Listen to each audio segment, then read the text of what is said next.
what I really want to get into is just how poker is sold and how it's changed over the course of my career.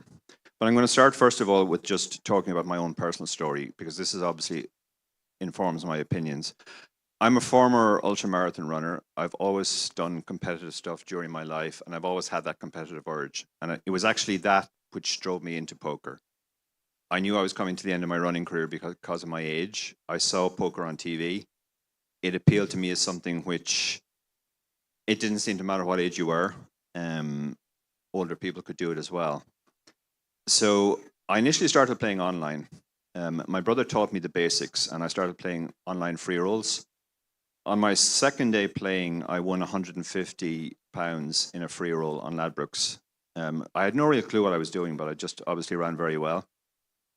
And then I had that money online, and I asked my brother, what should I do with it? And he suggested playing limit cash on the basis, he told me afterwards, that that would be the slowest way to lose the money. But I continued to run very well, and I built up a bankroll from online to the point where I never actually had to deposit money online. My entire career has come from that initial free roll. When I told people this story earlier in previous times, this is a compelling way to sell poker. It's something you can start with pretty much nothing, build up, and have a career out of. And that was a lot of the way poker was sold in the early days. Content in the early days was mainly just poker books. There were no training videos. There was no Twitch. There was no poker on YouTube. There was a lot of poker on TV, but that was more at the entertainment level. For most people, I think when you ask them when the poker boom started, they say it started with Chris Moneymaker, and that's reasonable. That's when the numbers exploded. But for me, the real poker boom started with Doyle Brunson when he wrote the seminal Super System book. That really appealed to me and a lot of players because it sold poker as a strategy game rather than just pure gambling, which is different from the way poker has traditionally been sold.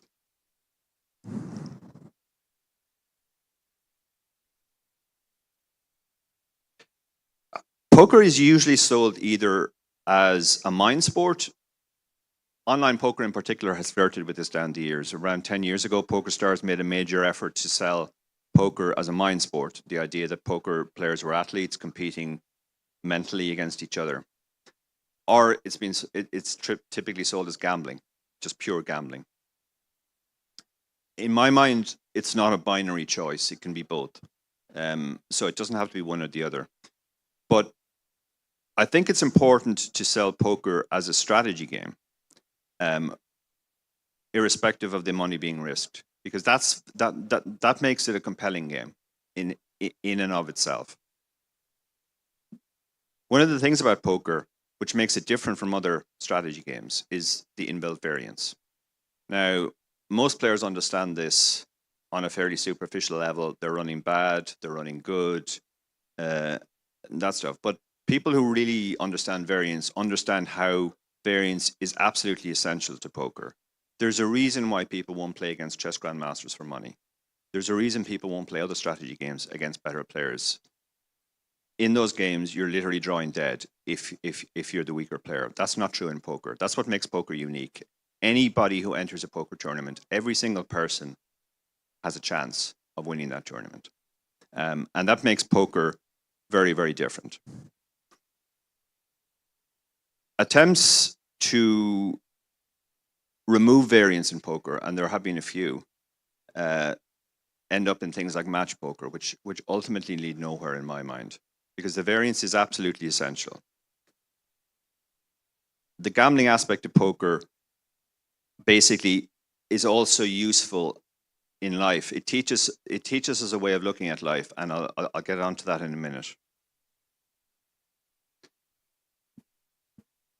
Problem with your clicker? There's a slide problem. There we go. So first of all, I'm going to talk about how poker ambassadorship has changed. Initially, when I started, every poker ambassador almost looked the same. They were either a well-established current player or they were a young up-and-comer.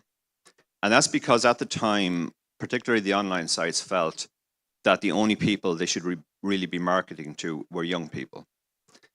And therefore they got people either who were already established and known by them, or people who reflected that demographic. Over time, thankfully, the industry has realized that that's a little bit too limiting. Young people, to play a lot of online poker, you need two things. You need lots of time and lots of money. And young people typically don't have that. Older people often do. It's very important to sell poker as a strategy game. And the reason for this is simple. As particularly online, this is a major issue. Player starts playing online, deposits money, loses it fast, redeposits, loses it fast, redeposits, up to a certain point, and then they realize this is not for me. Live, it's different. It happens over a longer time scale. People they don't have the bank records showing all their deposits, all this stuff. So it's easier to fool yourself, let's say. But online, it's brutally obvious that you are losing money. The first time I was an ambassador for a site was a site called Bruce Poker, and they operated on a skin. And the way it operated on the skin was they had their customers, the other skins had their customers. They got just the rate from their customers, but they had to pay also the deposit fees for their customers. They had one customer in particular who was a massive problem for them because he was the biggest losing player on the network. He would deposit a fortune every so often and he would lose it in 20 minutes. So they were getting hit with the deposit fees. I think he's there in the back, actually, Fenton. He was losing the money so fast that the rake that they were getting from him wasn't compensating them for the deposit fees. So they hired me to coach him. And I went down, and he had very little interest in being coached, it has to be said. And I went back to them and said, this seems a little bit pointless to me. And he's never going to be a winning player. And they were like, winning player? What are we even talking about? We just want him to lose the money more slowly. And what I'm saying here is that this is essentially what you want your recreational players to be doing. You want them to be losing money more slowly and to have a good experience while they're doing it. If you sell the game to them just as put money online, win lots of money online, that's not going to work for most of them. If you put it on as, if you sell it to them as put money online, have a good time while you're playing, learn the strategy of the game, enjoy the strategy of the game on its own, on its own terms, then they'll have a much better experience. We may need a new clicker. So, in recent years, I've branched out into content creation, and I've written a bunch of books as well. They're all very niche books, but they've also way better than expected. So it's fair to say that there was a much bigger market for these books than the industry believed. The first book we wrote was on satellites, and the reason why I wrote it was Barry Carter came to me and said, "There's never been a book on satellites," and the reason for that is the existing publishers think it's too niche to sell. So we're going to have to publish it ourselves. So we did. We published our first book in 2019. It was the best-selling poker book that year, and we followed that with a bunch of other poker books, which are all very niche as well, but have all sold very well. The point I'm making is that there is a large market out there for strategy. It doesn't come from professional players. It comes from recreational players who want to be competitive, who want to have, they enjoy the strategy aspect of the game, and that's what basically draws them back. And they don't mind losing too much money, they just don't want to lose it too fast.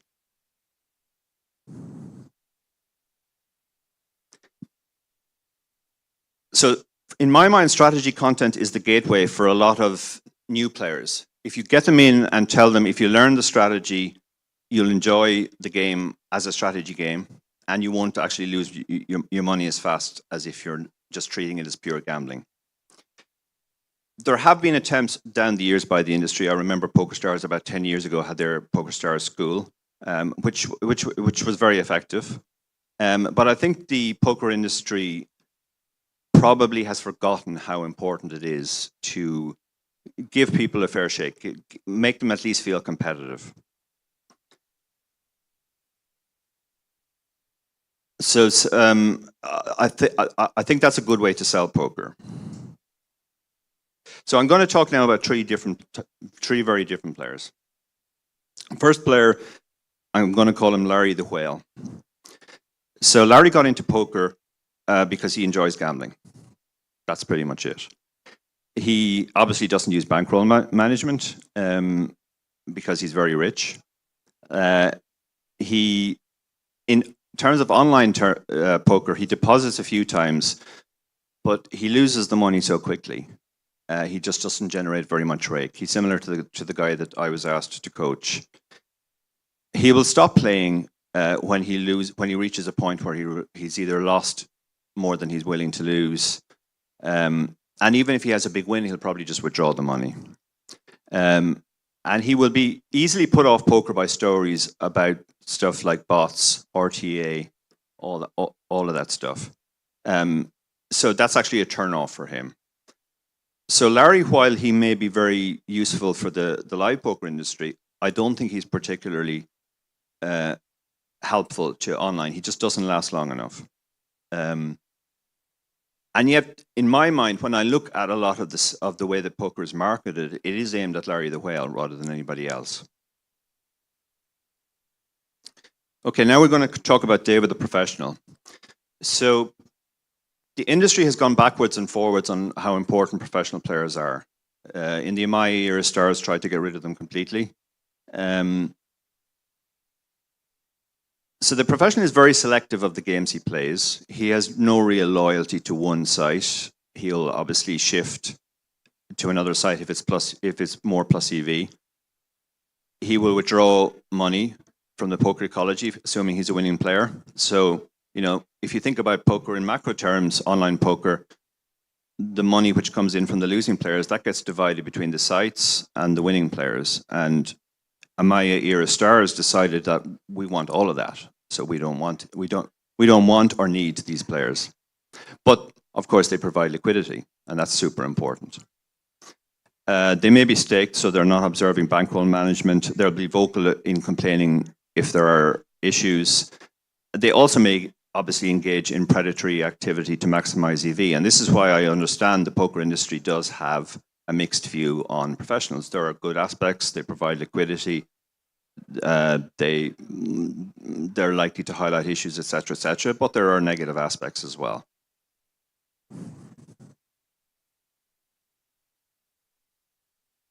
Third player I'm going to talk about is I named him Ray the student. And Ray has income outside of poker. He tends to keep his poker money on site. He rarely withdraws. For him, it's a recreation. It's not an occupation. He doesn't want to be a professional. He generates a lot of rake because he does play a lot. He uses bankroll management, so he's unlikely to go broke. And he shows loyalty to poker rooms during online poker scandals. He's actually better informed than, say, Larry the Whale. Just because he read something in the Wall Street Journal about RTA, he's not going to suddenly pull all his money offline. And in my mind, Ray is the customer online poker wants. And this comes out of my own coaching. I have coached a number of people like this. And these are the people who continue to play year after year after year after year when others go from the game. Professionals, if they reach the point where they're not making enough money anymore, they stop. Larry the Whale stops playing online as soon as he hears about bots or RTA, or he's just lost too much money. So in my mind, poker sites are missing a trick, not marketing more directly to this type of player. The last thing I want to talk about is what poker teaches us outside of poker. And two of my friends have written books on this, Maria Konnikova, The Biggest Bluff, and Alex O'Brien.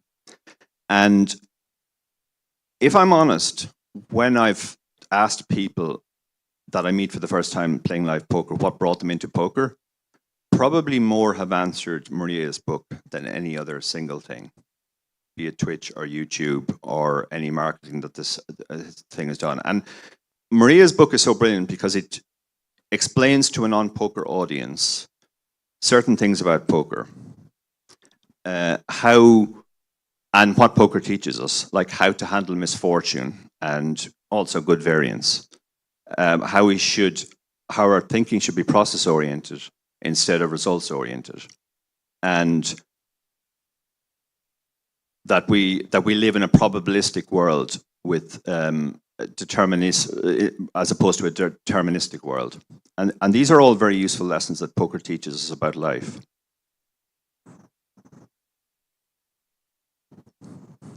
There we go. Okay, any questions? Does anyone have any questions for Dara, please? Okay, one gentleman.